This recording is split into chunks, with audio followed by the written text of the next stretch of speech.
السلام علیکم۔ جیسا کہ آپ سب کو میرے دوستوں میں نے بتایا تھا کہ ایم جی ٹی وی کا مقصد آپ کو ایجوکیشن اور لا کے متعلقہ اور سوشل ویلفیئر کے متعلقہ اور ہیومن رائٹس کے متعلقہ آپ کو معلومات دینی تھی۔ تو آج سب سے پہلے میں آپ لوگوں کو بتانا چاہوں گا کہ آج جس شخصیت کو ہم نے دعوت دی ہے اپنے ایم جی ٹی وی پر، کیونکہ ایجوکیشن سے پہلا پروگرام یہ ہم نشر کرنے جا رہے ہیں، تو ان کا تعارف پہلے بڑا ہی ضروری ہے۔ پہلے میں آپ کو تعارف کرواؤں گا تاکہ پھر آپ کو پتہ چلے کہ کس ہستی کو ہم نے آج آپ کے ساتھ دعوت دی ہے جو آپ سے مخاطب ہوں۔ میرے ساتھ موجود ہیں محترم جناب رانا محمد صفدر صاحب، ڈاکٹر ہیں، پی ایچ ڈی ہیں اور پرنسپل ہیں government post graduate college Vehari کے۔ تو میں ان سے گزارش کروں گا کہ وہ سب سے پہلے اپنا تعارف کرائیں۔ رانا صاحب، آپ کیسے ہیں؟ ٹھیک ہیں؟ طبیعت ٹھیک ہے؟ گھر بار خیریت ہے؟ الحمدللہ جی، سب خیریت ہے۔ تعارف تو آپ نے کروا ہی دیا۔ یہ ہے کہ وہاڑی کالج میں کوئی 35 سال سے ہوں، ڈی او کالجز بھی رہا اور گزشتہ 2 سال سے پرنسپل ہوں، اور الحمدللہ بی ایس پروگرام وغیرہ ان کا اجرا کیا ہے، چل رہا ہے کامیابی سے۔ ماشاءاللہ، بڑی مہربانی۔ آپ نے بڑا ورک کیا ہے بطور پرنسپل، بطور ڈی او کالجز تو آپ نے بہت ہی کام کیا، اور آج اب جب سے آپ پرنسپل آئے میں نے دیکھا ہے کہ آپ نے اپنے کالج کے لیے بڑا ورک کیا ہے، اس میں کوئی شک نہیں ہے۔ اپنے بی ایس پروگرام شروع کیے، مختلف پروگرام، اور کالج کو ایک روشنیوں میں بدل دیا ہے، تو وہاڑی کے لیے آپ ایک نعمت سے کم نہیں۔ تو میرا آج آپ سے پہلا جو سوال ہے وہ یہ ہے کہ جنرل ایجوکیشن اور ٹیکنیکل ایجوکیشن میں آپ کیا فرق فیل کرتے ہیں کہ جنرل ایجوکیشن میں کیوں ضروری ہے اور ٹیکنیکل ایجوکیشن کیوں ضروری ہے؟ میاں صاحب، دونوں ایجوکیشن اپنی اپنی جگہ اہمیت رکھتی ہیں۔ چونکہ میرا واسطہ زیادہ تر جنرل ایجوکیشن سے رہا ہے، اور اس میں پروگرام جو ہیں ماسٹر تک، M Phil, P H D تک، اور غالباً آپ جاننا چاہ رہے ہیں ٹیکنیکل ایجوکیشن کے حوالے سے، تو ٹیکنیکل ایجوکیشن ہمارے ہاں اتنی ابھی ادارے قائم نہیں ہوئے جتنے جنرل ایجوکیشن ہیں، اور بہت زیادہ ادارے جنرل ایجوکیشن کے، لیکن ملک کی ترقی کا راز جو ہے وہ ہے ٹیکنیکل اداروں پر، جو خاص طور پہ ٹیکنالوجی ہے۔ ہم ٹیکنالوجی میں ترقی پذیر ممالک میں آتے ہیں، لیکن میں سمجھتا ہوں جس رفتار سے ترقی ہونی چاہیے وہ نہیں ہو رہی۔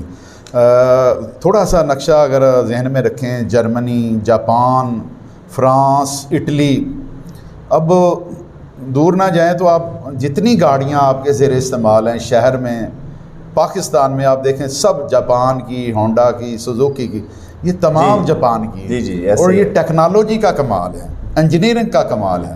آپ جنرل ایجوکیشن پہ جتنا بھی آپ فوکس کریں گے، جب تک ٹیکنیکل شعبہ آپ اس کو اپ گریڈ نہیں کریں گے، اس کو جنرل ایجوکیشن کی طرح اس میں بھی M Phil, P H D اور اس پہ آگے نہیں لے کے جائیں گے، یہ جو ٹیکنالوجی میں ہم پیچھے ہیں اس کی بڑی وجہ یہ ہے۔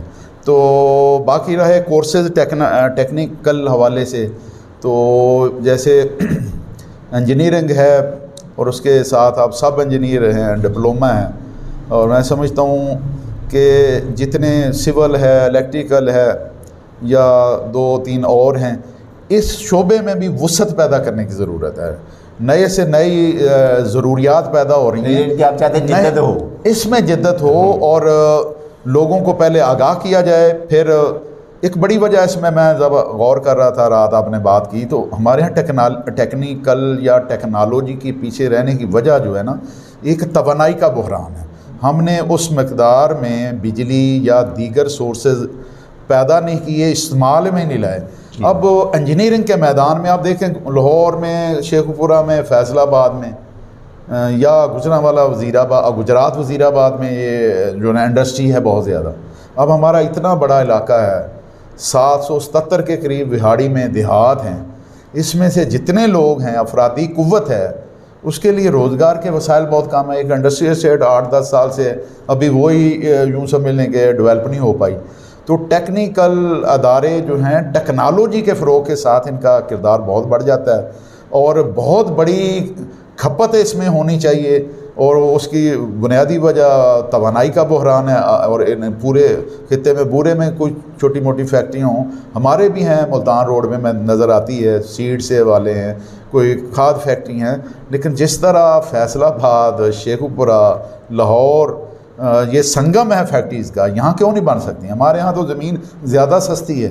میں سمجھتا ہوں کہ بجلی اب مظفر گڑھ کے طرف سے کئی میں نے خود دیکھے ہیں، جو ہے وہ لال پیر ہے، شاید مظفر گڑھ ہے، کئی جگہ کوٹ ادو میں نے دیکھا، یہ پاور اسٹیشن کا مرکز ہے، لیکن اس پاور اسٹیشن کے مرکز کو آپ نے ٹیکنالوجی کے فروغ کے لیے غور ہی نہیں کیا کبھی۔ اتنی زمین خالی پڑی ہے، جہاں فیصل آباد لاہور تو بڑی کاسٹلی زمین ہے اور آباد زمین ہے، یہاں تو ایسی زمین ہے جسے استعمال ہی یوں سمجھ لیں کہ انڈسٹریز کے لیے کرنا چاہیے، وہ انڈسٹری نظر نہیں آتی۔ دیکھیں کہ جیسا کہ Rana Safdar sahib principal government post graduate college نے یہ آپ لوگوں کو بتایا کہ ہمارے گورنمنٹ کو خاص طور پر انہوں نے ایک بڑا کہ الارمنگ ہمیں سچویشن بتائی کہ جیسا کہ مظفر گڑھ میں ہمارے پاور پلانٹ ہے لیکن اس میں انڈسٹریز جو ہے اس کی کمی ہے اور خالی زمین پڑی ہوئی ہے جہاں پر مختلف قسم کی انڈسٹری لگائی جا سکتی ہے، جس سے جو ٹیکنالوجی جو بچے حاصل کرتے ہیں وہ اس میں ان کی کھپت ہو سکتی ہے۔ تو اس لیے ڈاکٹر صاحب میں آپ سے یہ پوچھنا چاہوں گا، ماشاءاللہ آپ کا بیٹا بھی ڈاکٹر ہے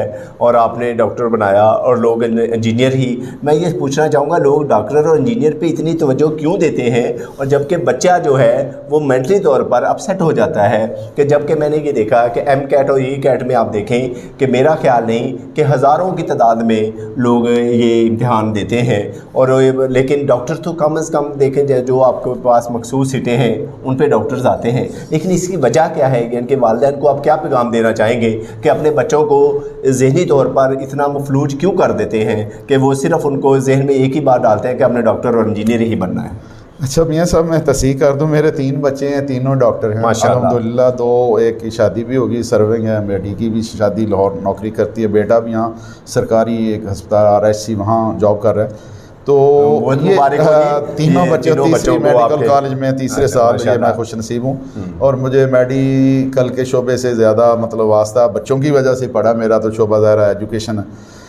اس میدان میں آنے کی بچوں کی بڑی وجہ ہے کہ جو ہمارا پیچھے کا سیٹ اپ ہے نا، اس میں ڈاکٹرز کی بڑی اہمیت، معاشرے کا بہت مطلب اہم رول تھا، اور آپ جتنا الحمدللہ بہاڑی میں آپ دیکھتے ہیں جتنے ہاسپٹل ہیں، اور جو ڈاکٹر صاحب ایک بار آتے ہیں یہاں چند سالوں میں ایسا سیٹل ہوتے ہیں کہ بزنس ان کے، میں ذاتی طور پہ تمام ڈاکٹرز کے ساتھ تقریباً واسطہ آپ یہ چاہتے ہیں کہ ڈاکٹر بھی وہ لوگوں کو جب دیکھتے ہیں کہ بزنس، ایک وقت آیا کہ جاگیردار بڑے یہاں کے اسٹیبلش تھے، اب زمینوں کی پیداوار کم ہوگی، وہ بیچارے عام وہ بھی پیچھے چلے گئے، پھر ایک یعنی انڈسٹریل طبقہ آیا، وہ بڑا عروج پہ تھا، اب انڈسٹری بھی زوال پذیر ہو گئی۔ یہاں آپ دیکھتے ہیں کہ میرے خیال میں 65 کے قریب پیسٹی سائڈ کی کمپنیاں تھیں، بڑا عروج ملا، وہ بھی زوال پذیر ہو گئی۔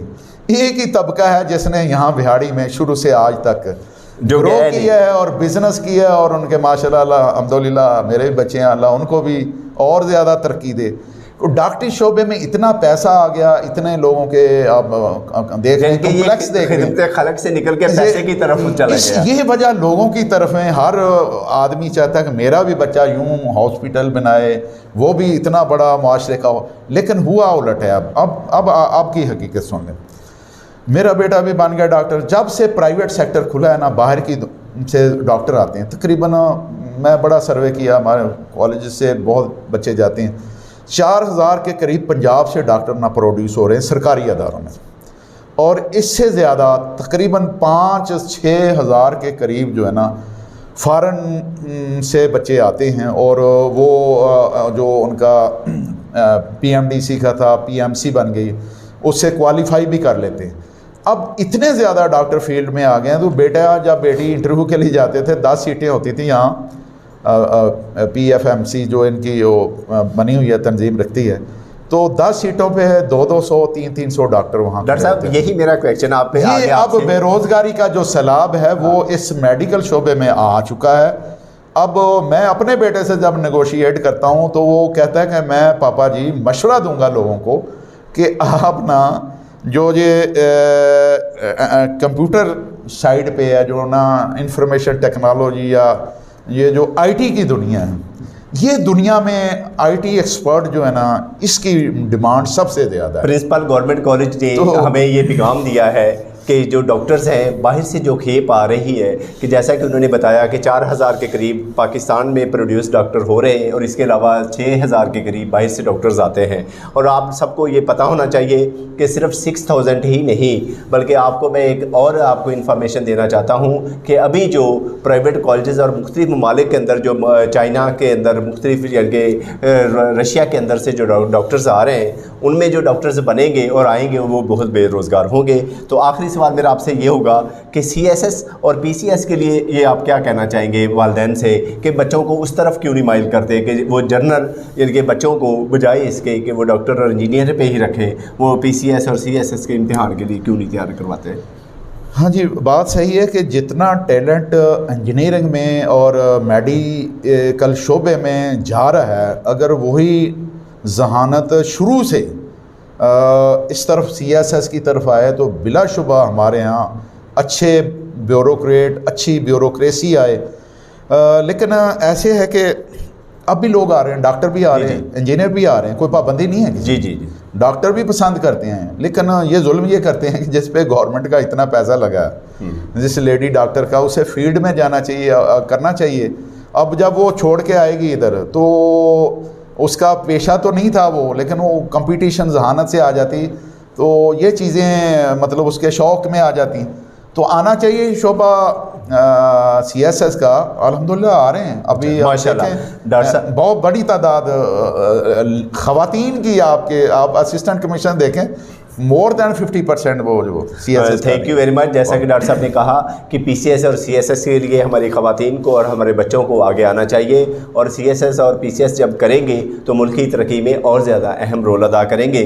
ڈاکٹر صاحب میرا آپ سے سوال ہے کہ چین کی ترقی کا راز کیا ہے، اور پاکستان اور چائنا کے دونوں اکٹھے ہی آزاد ہوئے، بلکہ چائنا کی عمر 1 سال کم ہے پاکستان سے، لیکن وہ پاکستان سے زیادہ پاورفل بن چکا، پوری دنیا کے اندر اپنا نام کما چکا، لیکن پاکستان کیوں پیچھے ہے؟ ایک ٹیکنالوجی سے ہٹ کے بھی ایک میں دیکھ رہا تھا ویڈیو کہ کرپشن پہ انہوں نے قابو پایا. انہوں نے اپنے پارلیمنٹ کو انہوں نے مطلب صفحہ ہستی سے مٹا دیا پارلیمنٹیرین کو. ایک وجہ تو یہ ہے کرپشن نہیں ہے. ہمارے یہاں ٹھیکیداری نظام ہے، آپ کو پتہ ہے کتنی رقم کس طرح یوز ہوتی ہے. ایک چیز تو ہماری یہ من حیث القوم یہ ایک ایسا جڑ پکڑ چکی ہے، اس کا ازالہ ہونا چاہیے. بلا شبہ وہ افرادی قوت ہے، وہاں ہر آدمی چائنا میں کام کرتا ہے، جو میری نظر میں جو دیکھتا ہوں ہر شخص وہاں قومی تعمیر میں حصہ لیتا ہے، اس کی آرمی کا حصہ ہے. اور نالج دیکھیں نا، حضور پاک صلی اللہ علیہ وسلم کی حدیث ہے، علم حاصل خواہ تمہیں چین جانا پڑے.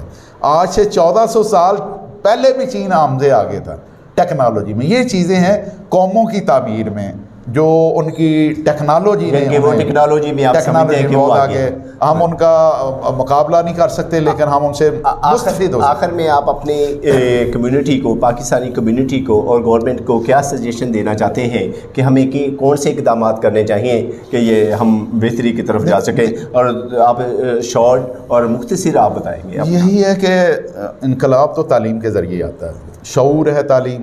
اب آپ نے موضوع چھیڑا ہے کہ فنی تعلیم، وہ فنی تعلیم کی طرف خصوصی توجہ کی ضرورت ہے. حکومت کو ایسے اقدامات کرنے چاہیے جس سے بے روزگاری بھی ختم ہو اور ہماری جو برآمدات ہیں وہ بڑھ جائیں. ہم ایسے پروڈکٹ، جس طرح چائنا کی ہر چیز آپ کو اب بازار میں ملتی ہے، میرے عزیز و کر چائنا میں ہیں اور امریکہ میں ہیں، وہ کہتے ہیں سب سے اچھی چیز جو ہے نا اور کم ریٹ پہ امریکہ جو ہے نا وہ چائنا کے پروڈکٹ لے رہے ہیں.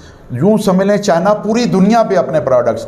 ہمیں بھی ایسا قدم اٹھانا چاہیے کہ بے روزگاری کا خاتمہ ہو، اور گھریلو سطح پہ جس طرح چائنا میں ہے یا سیالکوٹ میں کچھ ایسا ہے کہ ایسے پروڈکٹ بنائے جائیں جو پوری دنیا میں سیل ہو. اپنی جو ہے وہ یہ تعلیم اور فنی تعلیم سے ہی ممکن ہے. Thank you very much. جیسا کہ آپ سب نے دیکھا کہ آج میرے ساتھ principal government college post graduate college Vehari محترم جناب ڈاکٹر صفدر رانا صاحب ایم جے ٹی وی پر اپنا انٹرویو دے رہے تھے، اور اب تک مفید معلومات مہیا آپ کو کی جا سکی ہیں. تو میرا آپ سے آخر میں اپنی ٹیم کا خصوصی طور پہ جو چودھری وسیم صاحب ہیں ان کا میں بہت شکریہ ادا کرتا ہوں، اور ایم جے ٹی وی کی وساطت سے آپ لوگوں کو مختلف مختلف قسم کی ویڈیوز آپ تک پہنچتی رہیں گی، اور ہماری تمام ٹیم ممبران کا میں شکریہ ادا کرتا ہوں کہ جو اس انتھک محنت میں ہمارے ساتھ رواں دواں ہیں۔